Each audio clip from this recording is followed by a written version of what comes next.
Audio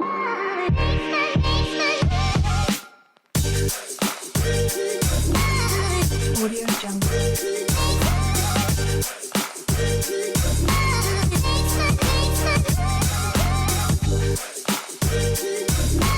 Audio Jungle.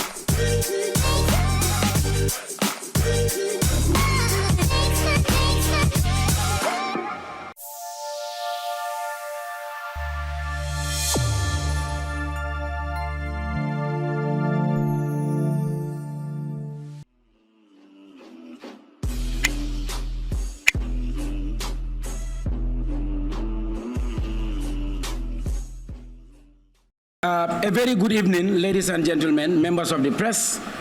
My name is D. Jobs, the manager for Nyancho, aka Pataki, and I'll also use this opportunity to introduce members of the high table. On my close right, I have Pa Jawara, the partner promoter for Nyancho in this project. I also have Aji Fatou Jallo, the senior media officer for Nyancho. She also doubles as a police officer, and it's very important that she is here because the album is called Polisol. I have Nyancho here on my immediate left, the main artist, Sticky B, Mustik Jallo, the partner promoter also, who is in a duet aspect with Pajawara regarding this promotion. And I have Fafandin Singate, alias DJ Pataki, the official DJ for Nyancho, aka Pataki. So we are here, and it's about Nyancho Apataki Entertainment Company. Welcome proper to this very wonderful press conference.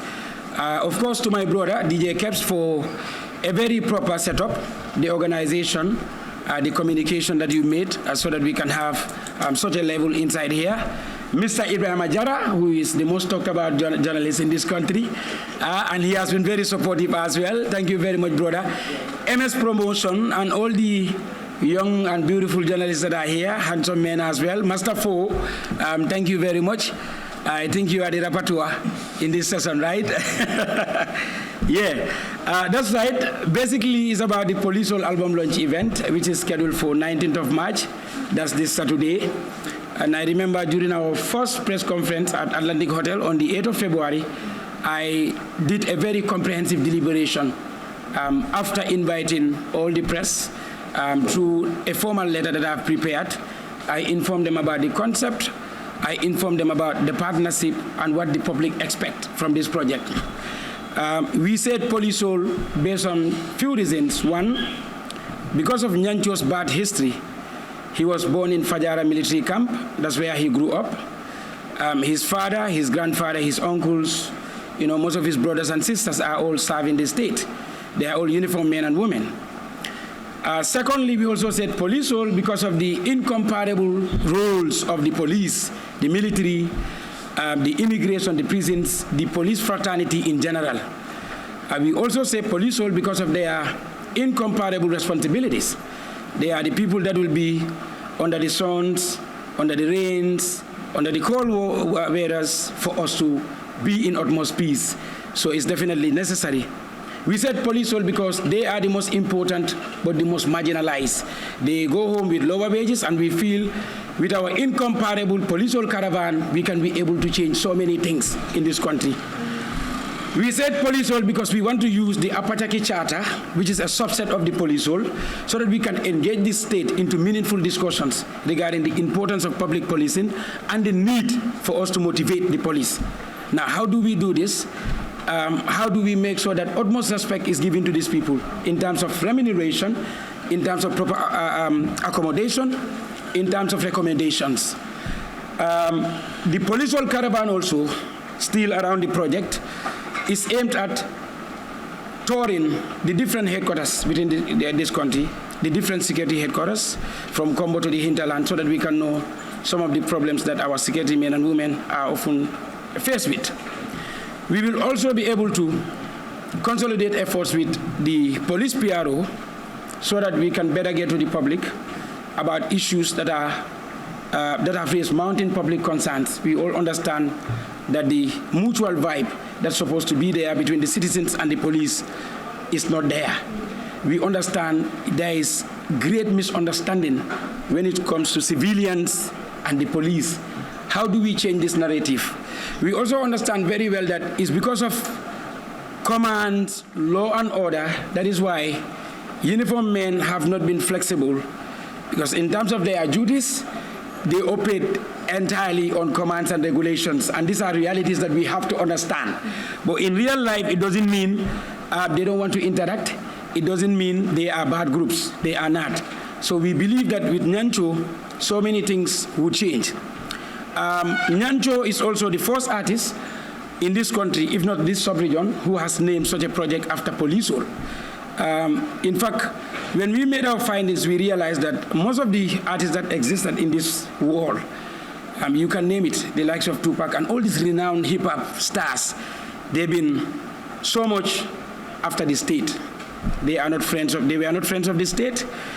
So often they spew states and tantrums on state. They don't want to accommodate them. They don't want to befriend them. They don't want to be part of their gestures. So we believe this can change, because it is only when we change this, we will be able to live in a peaceful nation. In fact, at this very moment, there are so many controversies regarding our security system, but we believe with positivity, so many things will change. So we said Polisol based on these reasons, but then there are other side attractions that we would also like to make mention of. One is the Polisol League, or the Polisol football tournament, which has started, I think, sometime in mid-February, and this Friday will be the finals. The Polisol caravan, which in fact is a great changer. Like I explained, all that we want to do through the caravan, by making sure we know their problems and then solve their problems. So basically, this is what the Polisol concept, the album, is all about. The Polisol caravan and the Apataki Charter, and of course the Polisol football tournament, which is also taking place in Bakau, and this Friday will be the finals. Yes. So other than that, I think I will leave it here. I know when we go further, journalists also would have their questions regarding productions, regarding presentations of the event, what the public expect, of course, the choreographic nature of Nyancho, what package do we have for the public, and all these things. Because be rest assured that is definitely going to be an incomparable merriment. Is going to be a gesture, that is never been seen anywhere. I reassure you, because Nyancho, aka Pataki, is the only complete artist in this country. By that, I don't intend to spew any tantrums on any artist. All artists in this country are like brothers to us, and we love all of them. But then we cannot lower gaze at the incomparability capacity of Apataki, the Muruba Danano, the dancer, the choreographer, the singer, and the rapper. So I always like to make mention of these qualities, which are rare qualities. In fact, it is because of these qualities Apataki is the only incomparable rare gem in the industry. So I would like to thank all of you. Our partner promoters, obviously, I don't expect them to be quiet here. They will also tell you a lot more about the promotion aspects, their strengths, and all that they've done regarding the market aspect of this event. Visibility is key. You've seen us involved in so many activities ahead of the event, and it will be very prudent for us to also mention those realities. The several visits to the senior officials within the police fraternity. Even this very moment, we came from President's office, and we had a very meaningful chit-chat with the Director General, and they had mentioned so many problems. Some of them, in fact, to us are not even problems. Can you imagine if somebody is telling you one of the major problems they have in prisons is lack of firewood? Can you imagine? When we can buy 3 truckloads of firewood for them. So you see where all this, are dying down at the Polisol caravan after the Polisol launch event. That is the greater deal. What do we intend to do for the security fraternity? This is something that we should definitely make clear. It is not an album launch event where after the launch event we'll be involved in escapades. No, we will go there to meet those people who definitely deserve these benefits, those people who have been in utmost service for this country.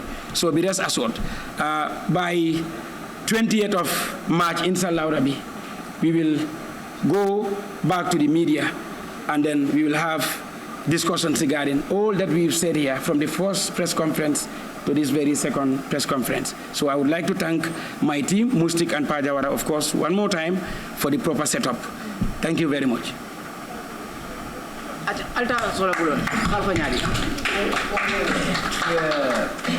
Assalamu alaikum. Thanks to each and every one of you for making it to this press conference. I can say this is one of the biggest press conference this year. That's right. Like since 2020, where we organized a press conference, we see some journalists will come and go. Some will not have patience to wait. Some will complain of hunger. People have Keba Kamara.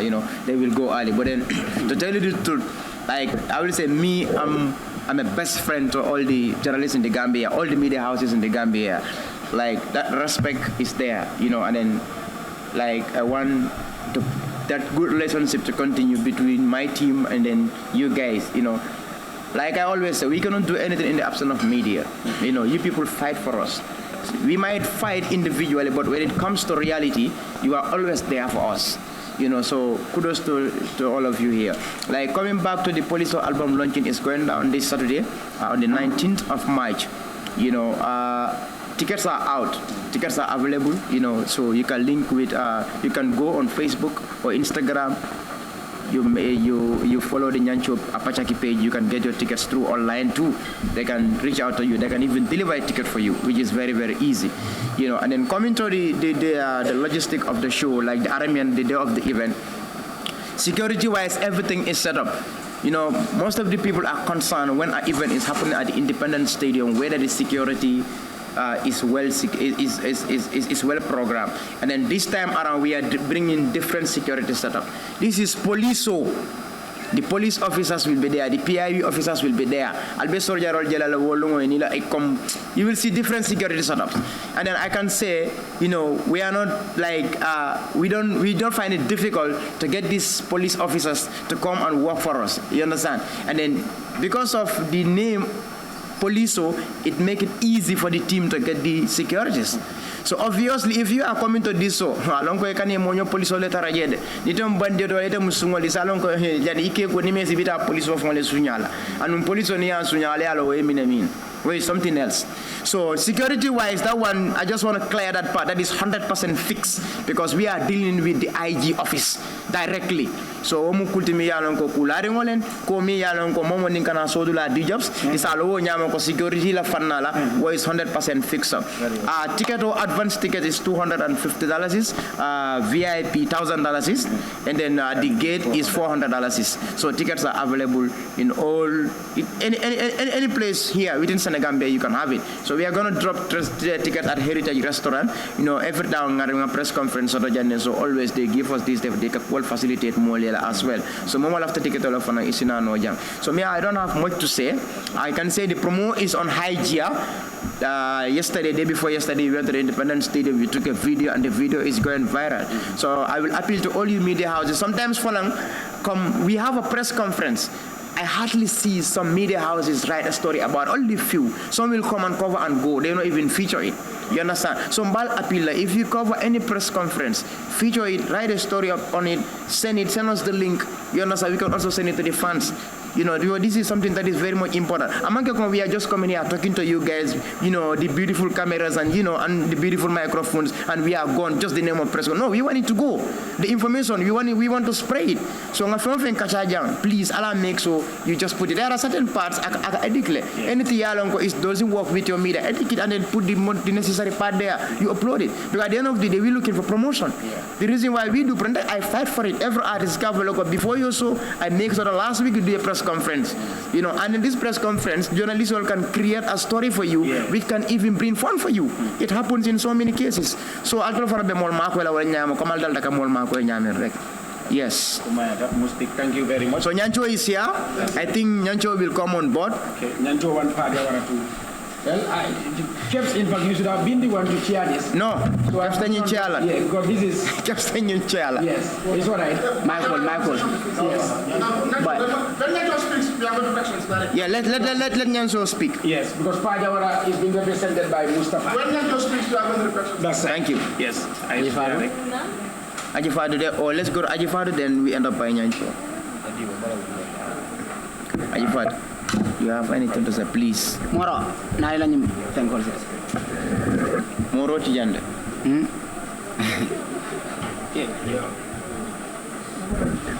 Abetata musik kumol betata. Yes.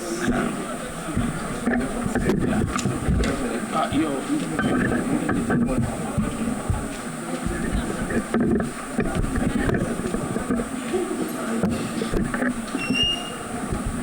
very much. Greetings to you all. I will go in Mandinka for the benefit of my people. Ngal benimbara kal welcome ko na last press conference mimbe keri Jambi. Lafta coming for na public na molye wala mnyintiko. Nyimu project wolti mi yalon ko nene majolom. Ande na man soto artist ma fit soto. Nyancho le ya follow. Andu ngalon ne ko abakala fenete me yalon ko abakala history lisi in the Gambia. Because me ati nango fo wala mnyintiko because ngajele ko comme civilian ol min babanta inintol polisol relationship min bentema comme ajam fata bakele so nyancho nata wala murundi nan coming anata la pour kan ni civilian ol nge kekilinti ngala nan basiri njal te nyame nga uniform modu nyame mo jamal bije iba wondala le way ntanata maybe dol samira fo coming ay albamoto la polisol la nyame that is the reason why mbasiri njal press conference but then no amanke wanyama. I am the media the senior media manager for Nyancho aka Apachaki. I am a police officer and then that's the reason why Fananata Puruka joint press conference and this is not our first press conference but then fanam ba Gambianol oj la minna wala mnyuntiko katandi lako polisol manke jauti ko Nyancho ya fala den kilo to nyameng polisol manke jawti andum na civilianol fana manke jawti so kurumbe ya try ngambulo la nyokam ngana nga Nyancho ta nga support kon na Gambia dingolom ngana mbe ya support Independence Stadium Saturday mbe na nga kidimande ala baraka Sundela department as the baddest manager Vigo aspects le fana biji Vigo aspects le biji so woto me introduction o kala nak bulu ko sobe bola jande na partner promoters pa jawre be katala nan de yedimba men di stadium moto fo mel be TFM ya kala muta ya fonye gol men ketaji lafta wol leki jandi ganna artisto introduce mustik minan na artisto introduce la Nyancho aka Apataki bakaw sodar kambano Gambia la muruba danano atele njil beno ngoy ko inate face to face ko sa kuntu albulo ko sinya Nyancho Apataki, the floor is yours. Ha. Yo apachaki alislamu alaikum badi ngono sinyo lun kotolu nyambolu mentan dinkanu dimbalu teri batan selo mbinki swamene koto patato ni marinja bajambolu ge jatiro ne tumaro ngono batol be kontona bula marati le boti le jila alla boyla nyancholo mo eke apachaki samfete ngodi ngomin kulo kido kuma kamo buka osila mandin kol ko ni yamoy dawada kirmi riba fa ngola nyasar mu nyonkole ngolti katoni alfa ko yembinta mbuti nyasa tinyoti barna ko embere sinkitam babay fana sa jenkay wolo ngola woto mbatol be kontona mbal folal be ko welcome ala baraka bake nga follow soto le number ngamira nyi ndom fana mu labanjangol te kodi mustik nim paja wara mbe tentu la bake anen caps ni na keba mañol you know mbal be konton na koma ane generation mi be basiri njang aketa nye sewo bati ku kende bati pour ka tarajang kana ka diamu wala kala time o wes kana pour ka diamu na launchino la fanna la polisol album mba frale ko inshallah nta jutula nyola Independence Stadium okono Gambenol be ajal dunia be la nyaaje polisol e nyum kota nyame amanke ko Nyancho nata polisol force pour yata no ntoli na sauno la fintendi polisol yata mbulo kono yake tati sa Nyancho fangotante polisol la trako fangote polisol la tam a sauno fintita tele danta ngaman 10 days fango sifolo a dunia be beng do YouTube ya views sol jibe komandiro ka bondi karol bela dunia karo mumela nyimmanke Gambia dambate nyimmu dunia be quality wala na mka folo ko nyimmu banku do quality amanke order album launching olti milone na happen tajam before e mankile nga album launching ol yela milialon ko yela album ol tola taxil la doli tola karala masingol la bari e bajala nying is different nyimo banku do ko walti ni koy mo banku dingoti always e be min kelbe ko kela e banim bankola sartol la sambala nyola anim bankola nyatota nin kala fi la banku di yala ngana jamal be siri jay ba e ba correction e nyim correction jamal be siri nyam pour kan gabe bari be siri tak mbal batu gang no problem Nyancho banku do kulate birin chuk birali along birin 2014 for B muriyetolo na misiko la kuke why e ka fonya fa Nyancho tonya jamali amiron konto maneti munna wala ne ka fonya Nyancho no Nyancho mu sojar kambanol ti falbu kana musical mo en ka keje bakaw sojar kambano na relexol be kandirinde en kam faso fakalo ni aje wokota Nyancho wuluta sojar kampolo kono di job si afale jande nkuluta wolto menta nganta kala sojar roti mfama yan commande akonye ko fo si fo mbedu ndano service le nkay ko non tata ndano service akonye mina keta nkay ko because nte mo diamu lalti nte bukandeno ngina kuja mi marrat nka fole wonni sojar la do ko manta nyola nkay nin dunte ben soronna akonye okay sa ila famina kala nkay lafta nyina kala akonye no problem akomba may ngabula yake yembula ngake bari hani kabe mu sojarol te ni akorosi nyi music murado kono gambe artisol be ni be bendi yenyi karo ke jumalo njawro te jumala ka diamu jumala ka kumol fo mol buka min fo kamin chodi ka wala ma e ba fo le nyancho wolen ke nyanchoti wolen ke sojar kambanoti hani kabe nawo da wala na kombatoti wala na samatoti wala na bereti wala na kiloti wolen ke sojar kambanoti alin so bulo la way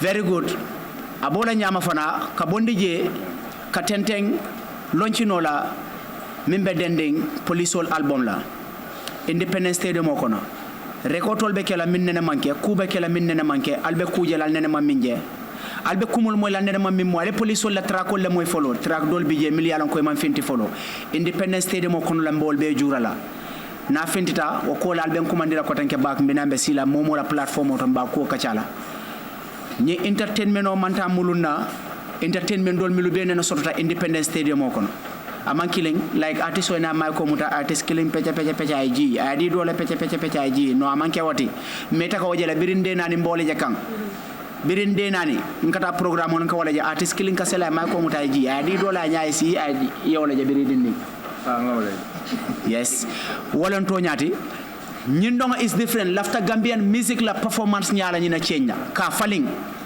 Ka music o fango falling. Like why ka foko na ika international artist na fe fansol kateno mamman fansol fango bilem. Inyanta ka bule normale won to nyalti. Why ke jo million la ingante jo la wala le ya wot le ya lo why. Ila stage le ka fa. Amanke den kilo nyindamba Jamal kata jang wali nyo la programme to ma wali fango like yamina like ambiance o. Yusundur ay dongo no le bang ambato la nyini kakañ ay dongo no le bang aman dongo no wa Yusundur ka don nalta ke joko do la ke na fi ala stage kam pour ke dongay alafta la yalno ko dol bije amanke mobe le kala musico like do bije le wama la musico like de ama moy fa kam info bara lafta min jala ambiance o nying alaftol ya nta nyancho mo jamal bi jangambia e mana den kilo fangono ando akoytanal fer ko jenaris jamal be sirin yal mana den kilo no ale mina enjoy nal ko nyancho ba fo nyancho a stage no la nyin no le munatina le wa fo because nyancho na stage ngawla doku stage o ngawla doku ando artiso killing e manketa stage la problème la wati ni ya feel ko ye den kilo bonde dunia be ba fil le to bitala ha bari la stage performance fana fabe na Gambia jane ko calculate because ni fintide tata bantala satel to wol ma moy fay ka kango min fo imam moy fay kam min fo fereng e lafta min jela ila mañar ñi la mañarol e bo wala jela yanu ko hey bo ñinga be minke kan aya nole nta ñancho la ko dunia kono ni artiste quality soto ka play any stage nta ñancho quality soto ka play o stage o kam e jite seleta e jita nta seleta nim fana jita mo kilim ba fo la bari ñin dindi wa garawtal de falma lawala nta botamin tole Gambia woto Gambia non ngamire bele nganta fintila kan fasa kan sembentiya ndumbe nyim fola mba repeat la artist Jamal ni milie murado nyin dati nyola ya album Jamal la lonjang amanke to nyata doli album o lonj pukusol kono le ya lonj kutubungol kono le jandi bita Independence Stadium oto fo den to nyata nta nyancho nene man lonchin kilin ke jahani kutubun kilin kono alnene na album launching la moy alnene ma moy ngatra kol milu be fintinda tambita album sabala la ngadi Gambiano la free it's right time pour ngeen delo man jukal hanga delo jukal sur walka hum ye delo jukal right time pour Gambiano be finti nan delo jukal i meta kan natra kol milu fil artisol fangole finti nan te delo jukal mpleta artisol la launching Jamal la to jangali ya lonne nga artisol la so Jamal la fandi jam artist Jamal la benefit tan na karola baki no hard feeling nta bola yama na artisol belta ngebe ke kilenti woto is right time pour gambenol be finti momo be nyim fannala a generation la jumalo wo monen manta invitator ko rajang hani even one interview la ngal mari fail nene e fail am possible wolan to nyati nimbi je wolan ko kontanta bake alla nala jang nse wota bake mba bulala fana inshallah alfana arsanyini karo ke momo kuma soto be min fola ya fo albala baraka bake. Thank you very much. Baraka bake nyancho apataki se nyinin karlal ble nyinin karo ke sa yes nyancho dam. Yeah, I would say that just said that the conference wala kon be heritage was opposite GT Bank. Yes, in Gambia. So the question I want to ask heritage nyinin karo opposite the GT Bank. Yeah. Because in any album launch we see here, we see that the artists invite foreign artists from other countries to come and perform. So are you doing the same thing, or is it going to be the same thing? Yes, o kumandiro bete ya bata nyinin karo nyin nyancho ma any foreign artist invite mbilifta Gambia artist lala upcoming artist more than big artist famati o artist ndindingol e kamilul je flyer bala nga more than 60 la keje more than 60 nga wala keje mi yatina nga more than 60 keje kabirinte mu upcoming artist nkanyim big artist be kolle bro nyela lonchino le je mbala lafta plele le soto yale kamin fonye non do ken tol me lommen ndol te kala noje nga hosul fangole kordatio eta fil la ko ye dimba ya soto le bi ete min ka bata minke eta ta foy futata level to e dingol ni momo wuluta nganta o batala kala non wala tinna ngaw op communal be keje ntela fango dol fambu kan ko ntela fanka dol ko ka fo ndoma ngoy mo artiste di ko nyeye ngoy koy todina yele picture sen ni ngeke fly bala hani mampile e bo fly bala ni nata Independence Stadium moto nta nyancho be nyandile fangotole wala tinna. Thank you. Questions? Yes. Nyancho albo mo nyi ba jelle la do ani yara ko album o nyin 12 track la ba kono production o nyin a janjanta different studio leto J Live Dugi What Now Stylist ane ndo kenyi Seka Beats wala marata bagasol nyin Do you have any collaborations? ha collabol bije a wokta ning attaque collabo soto ning Usain Dada collabo soto ning ha ngamira ni wollon collabo soto album o nyin kono follow ning juzul tabina kan ani ST maybe So any bribe staff na ha ifana ningale kucha buntane bari jamal ma understand ko nyancho tanten kuchati yalla munana jamal ka feel ko nyancho tam kuchati because hype ni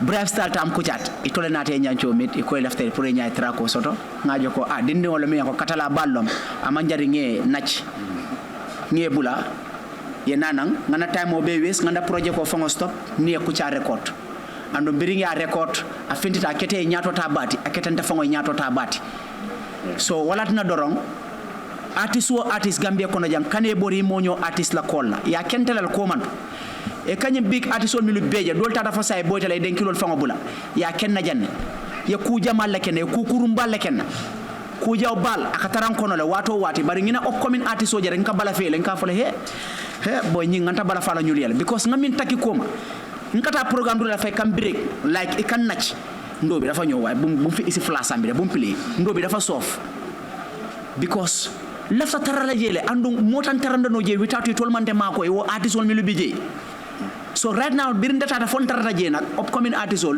nafta big artist all hani killing e kan na programme dula nte wo upcoming artist all ndela performance o damba mu Gambia artist all be la performance killing net na one track mu ye artist all be join ila 10 track wala ntela one performance so ntema wori o upcoming artist all mbawla sembenti yala wole nane play Independence Stadium okono wala be di yala nyafa more than any artist.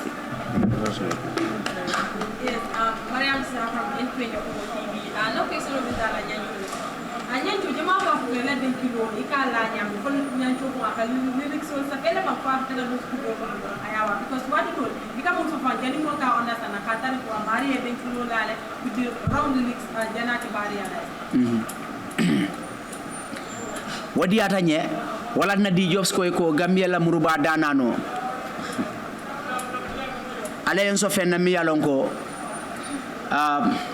ma fama mo sala dunia kono bari maje Gambia kono killing nka rap fula nka denkilo la nka sinko jalol fanka moy ka bara e ka jija ila sirangol kan andum manke jaliti ale en so wala ale en so relax la birin wuluta fo bi nene man peno muta nene ma remember nga peno muta nga denkilo safe hani nene ma safe denkilo kono ale en so wala nkalla nga sibo nga wuli nga do studio kono nga musical record nga wuli ni musical fili ne wuli hani nyamman sibo wala ya bito plenya studio kono science nga be nga denki jamal bi ngambe no milu release ta gambe no le milu long dindi ngo nyongo ile kano yanyala mandi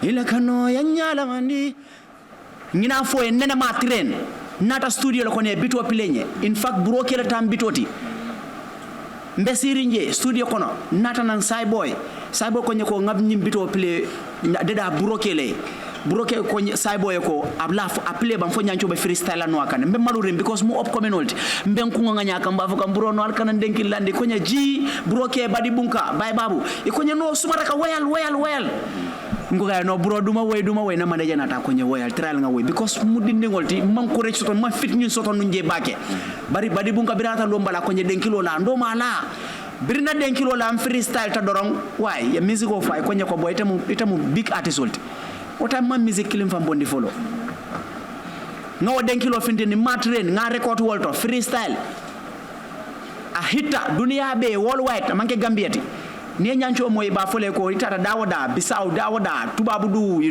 dawada ba fole ko dindi ngo nyonga pachaki ñino Nyancho ke Nyancho di bari nene ma music safe na dunia balu kono ala la sorono wala nan kay ala wo fotento na fulo ko pengo itele ka dinan ka noto nyimmo le ka fo lempo silo fo jamfo hakilo ko kolondin ko mandin ko telen sansan ko ninkinan ko ndata wandi kuma to woyi sako mori yako ndata jalamba tuto sako nyoti nyako ye moti nya ma moti nya jandui seti nyako e kamodol na fa ibuke na fa fe na faketi nyako ala we sabari manja wali ya kori ko nyulu nyata no yenso munna katu ikande keleko dolibe kelela dolibe jelela kati ko etitako kuluntila lota sanfelento likati ko yara fandu alama dolibe kelela ko etitala falman dazarawa wala ndiroti namu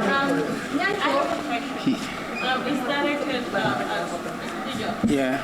So this album, I lost a lot of what you guys are saying because I can't speak Malay. Yeah, fair enough. To what I can capture, like this album is talking about the police, right? Yeah, yes. Their commitments, yeah, very well. to the society. Very well.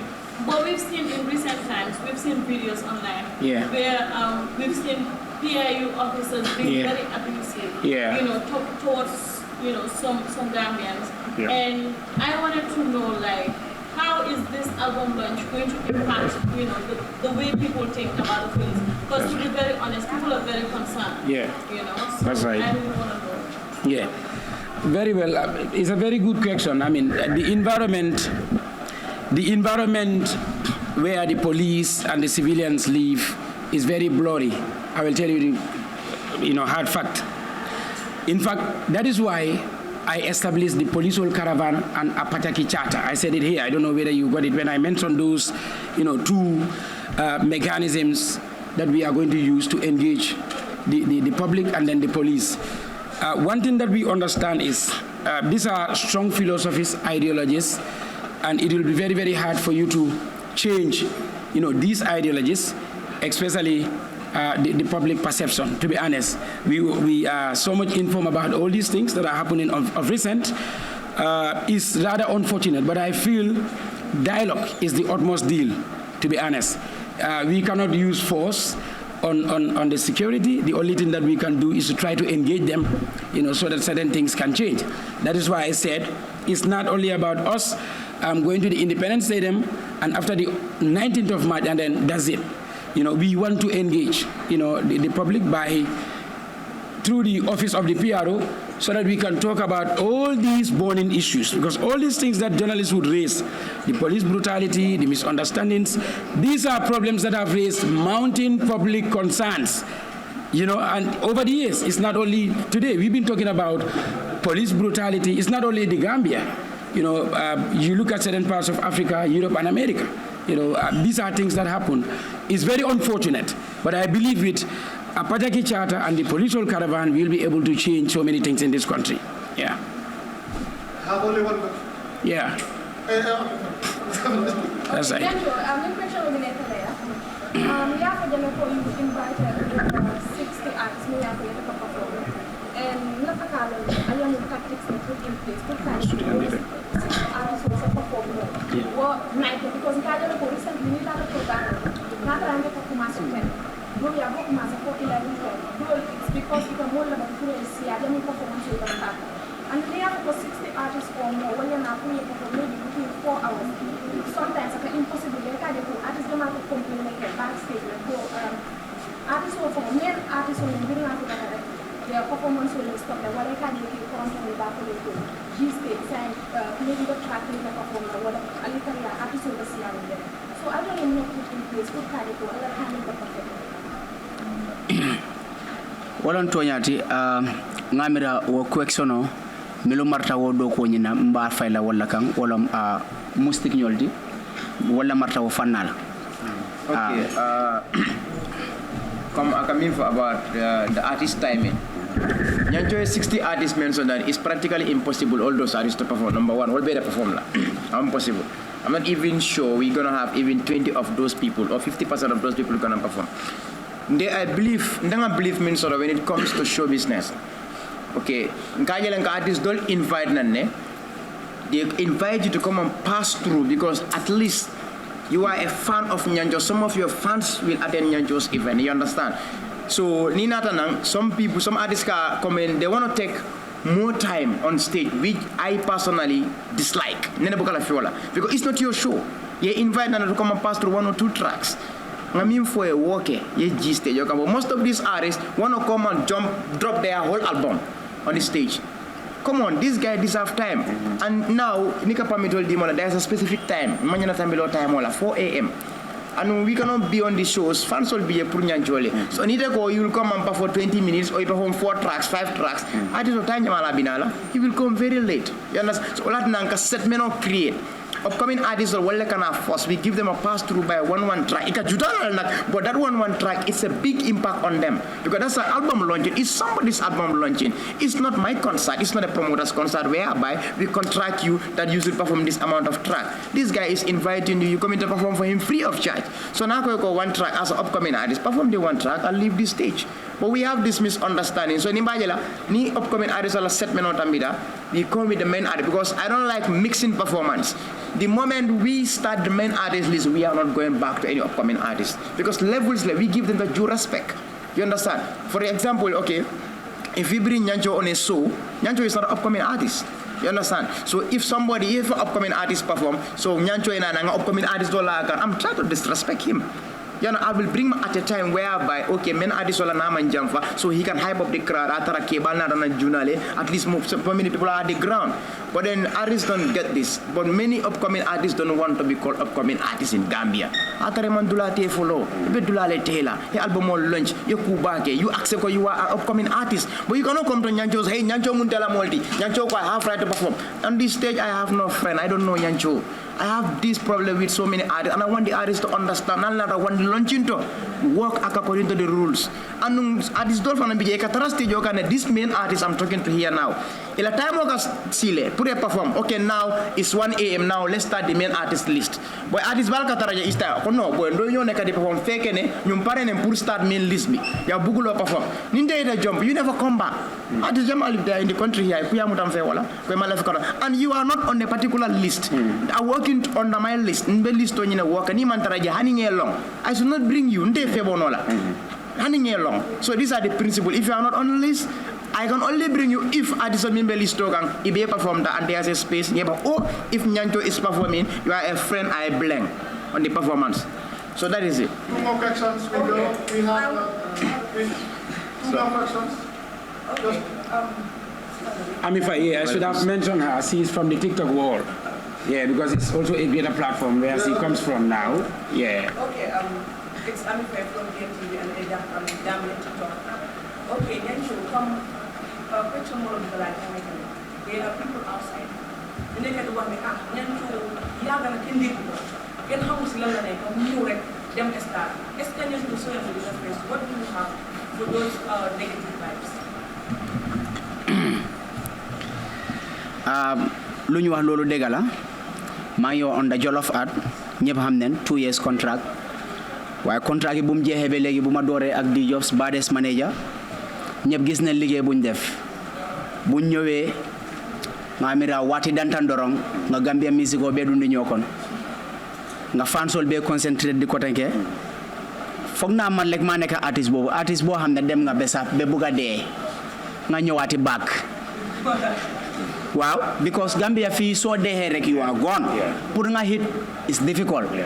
Nyancho mo dem besi souf mo ñëwaat ak full force ke mënu ma stop hanga la mo ko lolu muruba danano ma de fecha ma de woy ma de rap ma de jangal nit ñi fecha so suma stage du mëna du mëna nekk di same ak ben artist lolu dimbalé na ma ak suma relax ak suma liggéey bi yàlla lu ma may loolu dimbaleen ma moo tax bala ngay xam ne Nyancho am na fans 19 March ñëwal si Independence Stadium bi di nga mus a gis maire yoo xam ne musu ñoo dem programme si benn artiste programme si aduna bi di nga gis maire yooyu di nga gis pa yoo xam ne di nga gis ustaas yi imam yi sax di nga leen gis ma ne la jën yu nekk si biir géej bi sax dégg nañ programme bii nii picca yi bundo ñëw ni picca moma break si yoon bi mu ne ma ne Nyancho ma ne ko naam mu ne ma ne dégg naa sa programme bi 19 March ma ne ko ne yes mu ne ma ne ñun tani dinañ ko fa feesal mu ne ma ana di Jobs ma ne ko ne di Jobs mi si biir moto bi mu sega mu gis di Jobs mu ne di Jobs naka nga def di Jobs mu ne ko jaama rek picca moom ma walul picca bi di Jobs mu ne ko ne waaw invite na njugu bi nekk Birkama njugu bi tonsol mi be Birkama nge invite le tonsol ko di Jobs ko naam fana bi na la nga nen dankula du ko thank you very much ako mutuma lan kay ko Saturday ako mbele bota kalama manela jine isa dina nekk ci programme bi dafa different ak any programme bo musa gis Gambia suma la ko waxe do understand but I know di nga gis ñoo xamne musu ñoo dem ben programme yow sa di nga dem di nga gis di nga xamne musu mané da ngeen musa dem ben programme ñu jox leen ñu leena gat soldat yu leena gat yeen généraliste bu fi nekk ku ñëw soldat moo la gat comme Nyancho nuñ ko gaté dañ ko musa gis ci ben programme then suma programme bi is different ak any programme mané lañ ko journaliser dañ ko wara taju ci lolu waye na am nak da nekk lu am nak thank you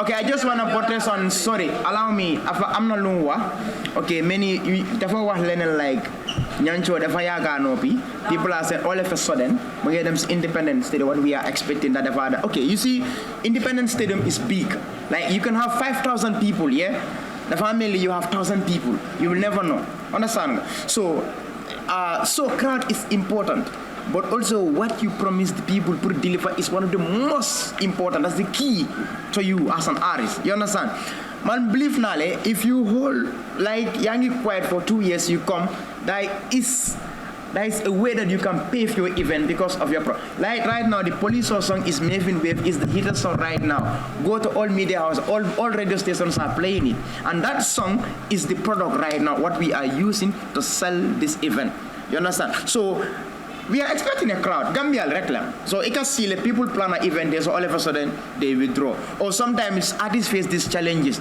Boy, they're gonna the police union so we do people face those. Yeah, they're gonna let you know so we sa pan time be na ko living. They're gonna let you know Nyancho sound and be neko di do. Look how we come on. These are problems that artists faces. Sometimes come on, it's a sabotage. Maybe you know it's come artists doing their work. So you are here and you want to say why alas wale failed or na be overcome. But these are problems that affect some of our even. These are big challenges. But it's not about promotion or high. Last question. We should be leaving here like 6 o'clock. We leaving here. Thank you. Last question. Last question. You guys want to Let's allow them. Last question, please. Mariama, you ask. Let's bring in you. Let's allow them to ask. Kewa. Yeah, Kewa. Yes, let's allow them to ask. Okay. Yeah. Wow. So, okay, do you have any package for the press conference? So that Can I come in? Yes, the press conference, we are going to reform your transportation. And we will give you tax. Kunyo fee. Okay, now, you know, sometimes it's difficult when it comes to tax. Yeah.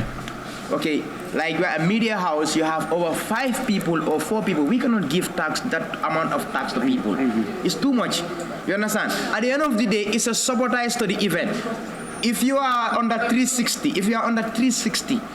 we can understand, okay, 360, maybe 2 or 3 people can be fine. But if you want to bring like 5 or 4 people, we give you 4 tax, it's too much on us. At the end of the day, we're trying to utilize the stage. You understand? I have to manage the stage. And not every journalist is coming on stage. You know? Yes. We can discuss that later. Okay. This press conference is successful thanks to him. Yeah. So I did also, when journalists want to come and attend the event, I think you should give them the opportunity to do so. It can be either ticket or card or so you can arrange that With Master. Yeah. No problem. Yes, that should be even behind the scenes. That should be behind. No, but also, you know, Keba, the reason why I'm saying it here, Keba, okay, now I will say it. We don't issue tax a day before the event or a day of the event early. No, just let me come, Keba. It's very easy to avoid tax. You might not do it, she might not do it, but somebody else there can see the picture, can see the tax. Just listen to me, Keba, we face these problems, and I cannot do it on any artist show. These tax are only going to be released by the day of the show by 5 p.m. We can give out the tax for security reasons. Yeah. You understand? We don't mind Mustafa come. All of you can lace with Mustafa. You can come to the stadium by 5 p.m. Yes. We hand over the tax to you. You deal with the media houses. Good. Exactly. What I want to let me indicate first. Yeah. Because you have the album is 12 tracks. No, so you have Attack, Hussein. You also mentioned Bright Star, Jizzle. 4 confirmed album. Just to clear that. Inshallah. Jizzle confirm tale. Fanata batara album okonale. Okay, besides that, I'm talking about delivery, which is very important. You stage deliveries, no doubt. But need show banda for after the show, when the move album jela, because normally we can have even on dog, after you can album. Yes, exactly. And then you can get online as well. Another part, besides that, la famille because Nyancho Polisol, and so on.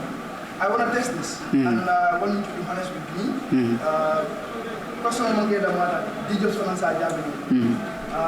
I'll be able to Jollof Arts.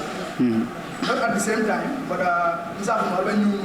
Yeah. to be honest with you, you said you have been doing this all the time.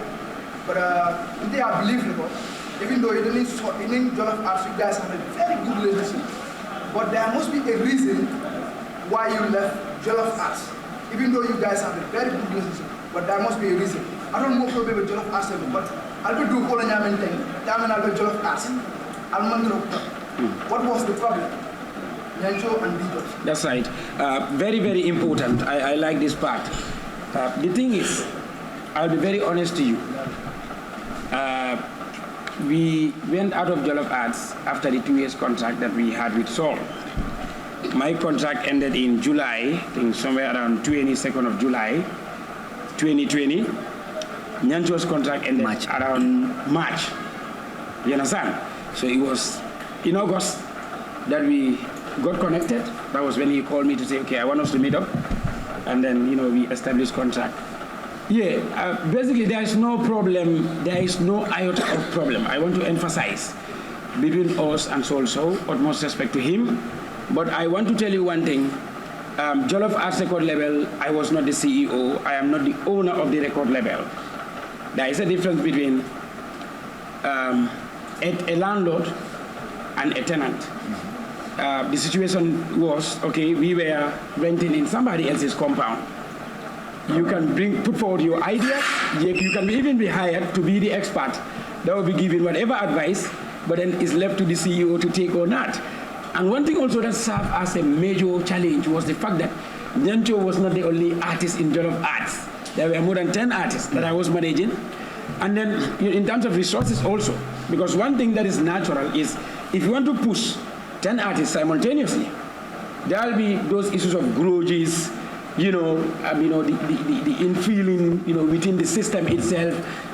Someone may feel, okay, I'm not being considered like the way, this particular artist is considered. So those are challenges that we face there. So you definitely listen for the CEO to tell, okay, this is what's supposed to be done.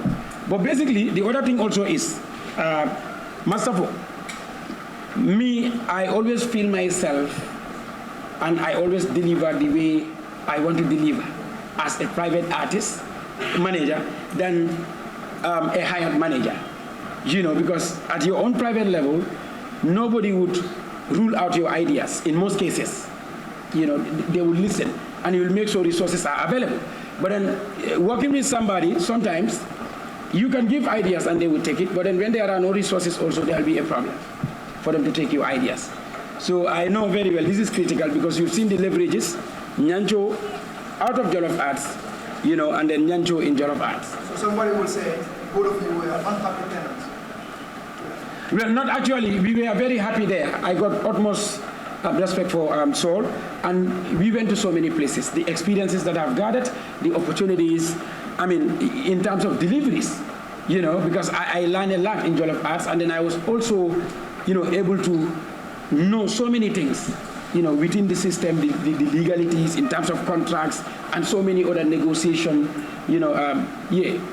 ways. So I learned a lot, the travels and all these things. So we were happy in Jollof Arts. I want to make this very clear. But like I said, a tenant and the landlord. Now we went out. Among colleagues, yeah. Jollof Art, Kaire Tinyang, Ayela, na Cairo soto je, na Tenkungo soto je, Mimbi je doron wolonko, ye mistake ndiminke wolonko e Nyancho mabo munna. Jollof Arts ko kabika na je mam video soto. Ha, ito lasut. Womuto nyalti. Okay, yemma bo nyami ngafo e. Ni Nyancho ka plenum 15,000 na. Ita kepsie. Isuata Nyancho la sa Nyancho be onda Jollof Art ya koli ko e bajola 75,000. Ita ticket ol be niye wa fi buka 50,000 fan so te bajola. No, they don't. Den ya Nyancho mabo program kilin nale. Program do ena ya mabo, program do ena ya mabo, program do ena ya mabo, program do ena ya mabo. Sanjo tada fa banta Nyancho program pile maybe program fula damba. Pour ya kalamuta. Wayin ko yem mabo le ko damba mabo rolt. Jollof Art near contract ko sign 2 years contract la sign. Yale music je la diranye. Music fula. Music saba. Yeah. Boraba Sirata. Nyancho time Sirata. Abanta. Yo musical mbeye nambendung wasarnyol be e be mu na trakol leti. Ito la sutrek. 2 years. 2 album nga wala sign. So you feel you are late? Yeah, yen delay la no. Wodambale la mistake o bar na tambita wala e man fengo fenke. Et keps ita fangota artist o sign na 2 years ye music sababondai. Keps. Na manager bije wana manager ko ni be luwaso la wandi kordato ani fango ya buka killing. Atakata manager ya la ka fay ko ten bari manager ka feel ko no nyinga ka mandinga ya la fasa bi ko ala adiso mandingo la te mandingo te mbato ngena suru walla bije yalla ne andum ko ngol kakala sambadula beto nyinom advisor mi anko lafta di la molla. So we just come to issue to you at all. Issue ndimbi. Wala wo isuti wala ko yemma bo minna domanding yento ma bo minna because e nganta mbulal nung nka sopile million free ngata nga sopile le free kana ko do damba jibe nkata nka toke school to Gambia school be nka school killing ke yayle ngata nga toke birin ka bondi kombo jang fo santo to fo basse fo koyna nkata to la school to nka pile nim pareta ya kudo men soto nanga modina nga fal nyin nanga mota ali alla sira ngoda na la tabulol den wo be mu I kanjele no mol kanjele nka rotate le mol kanjele bari kaben jolof anata wo be la fata hani school programme kili mapile sanji fula den new school so la viable filter nyola nye ko exono me nyininka wala because of fan soul I dalta kanje big programme ol minuto atiso le programme atiso fankan ko le nga foy e mbala le kari kol bang ne kari kol foy no nyancho la fa busy du muna ñew ibe njela wot programme to le itanjela ita kefste njela do tanjela ita programme do tanjela ba fa la bari nyancho le jolof at ñu am problème on ndé am coming to end here me personally but kufin ku koy ha model ko is politically motivated ya record kufin ku koy te ñu mala fa bañ e bandi lu ko la kam do la ke essentiel e xamni jaanal tol fo je ko mon ñu yebe fo je do you have any issues ka ben rapport do you have any issues with la sen dafa kan askeno atrako ni de dial ani mu ne motivé ici là bon ko beñame de ko mo le ko ala kala ga ade so koy mu ne ta koy waran to nyaati keps na foyle e kamen ciodi ngala ka lokotina a metale trako la mi yalon ko birin Gambia baya wulu atiso nena ma sifaf kumo bela ba kono nga fannal bela ma nakuma dol fam moy dol ko ha politicolum you know politicolum maybe ala talib le yale man talib la kumo fajang talib ben souda okay ñin trako manke UDP la tracti ñin trako manke talib fango la tracti ñin trako mu gambe no la trako lati yalla mo jelle be sidin korda ko ne lafta ñin kumol fole ma fono meri jelle be sidin so kono pa be ngol be stress ling ya kole akol je ma fono ntollongo hadama dingol milwe sirin suwol kono ntolle dal ni nyalti milan ko defta kumol fole ma fono e manyin chance na kana signin platform sifal to kafo ntollon jenerisol ustasol kawandilal ntollom hadama dingol la a nyalni dalti ok ntela musique on kafole a manke mantra kala an kunkilingoy mbe banko min ton kala wole Gambia na falom ngami mbe fotra ko kono jumala badina la ko fani yalo mota dinela hani adama baro fonga ya tulolo woptra ko lale afonga en ko tonya nyen doge min fo wala tonya tinak bari isondol me bal balanna because of hani kila bijande no ngaka tonya fo moli ka balang e ka bumbe rola anda telefisi ata fisa mantel beti hani kabi fo man dol fonga malla alal iga fo boy e molda handi ñu ala ko tay ala no e molda handi bari wolan tonya mu tonya dornete Gambia wotira ko man fengo fenne fo je mi yalla ko fani yalo ni ko talib man do ko ke e fani yalla fo ni mala bo fola no jang talib ndabiri ndawuluta bakaw fonti koyta bakaw kabirin talib sita 6 months ngawla fo e ngaminje ayake nene maje wayenta jamunna ngina talib jamu nimbaro ya ka nice nga jamu do ya ka nice nga jamu woto mo bele bele fila ka kay nice artisolier jamu fo manke tonya wonon tonya yalon Gambia way mol buka jor kala fika kuke ka invest fay buka ke yalla way e ka fo le Gambia ni kuke boy ak ke zero Gambia no ko finti kata Senegal ka bunjam ba ka tangol lo ntata Dakar steta lojo mi fonto di jos nyala Paris Maris Gambia no tam sukutanko ni dum daje be dara yala ni ko Gambia no tam nyitita bilif la Gambia no investor dulal tole munati na ja invest jang yalla way e ka wala fo Gambia no ne delo njukal ngantala ke delo njukal ni moy ku ni kepsi kuke ndoke ni selta sejo ka fo he keps ten Sénégalais no ñobari lalji be jani be ñobari gondati la ma ngi gerem alta fa ma ngi gerem bur gewel ma ngi gerem der ko ma ngi gerem big artist on selta fa ma ngi gerem diw moma defal yo di giw di le min gerem wodi yemen gerem anytime la ko sita abe taraje le 100% ñu non Gambie do problème oti mo ka million di la le yesele fay ñina la fang eta folay sama eta sponsor ñino la je artiste do eta sponsor di da foko non tol man sponsor ta sponsor di la la ten nan na manager ya stop le ka sponsor fenkere yala why because of e ka sponsor di o artiste wol milla e bu ka te tol fo programme dula e bu ke gere mi sita platform te bu ke fo ye ko ke moy abuka fo ndenya cho ko ke moy ata fola nyake moy ata fola den way mbake la nanna fengo bula na poso kono wala fisiata so ñinom problème oti barinte mbe Gambia bele mbe dunia bele in fact mbe dunia bele ngamisi ko atonya yata la sahayata andun ko music sifal kana findi kufin ku ko le maja dor kana findi min kumuta kufin ku ko te tumbol be jari ka dandangol la wo fana finda gaminol be wo fana complain inshallah. Thank you all for coming. I think we can end this for today, huh? Yes. Hey. Ole ñoo naja. Ako freestyle wa. Alin kumundi way. Freestyle juma. No, Polisol, apola Polisol diala. Afoye nambendum mbali fe kanolela ali nambendum ngal kumundi nambendum mbali fe kanolela ali nambendum mbali fi wida lolela ali nambendum enana janim bisala wala kano fawale dun tanna nyenji so tumbu nambendum mbali fe kanolela najana risolu mbali fi wida lolela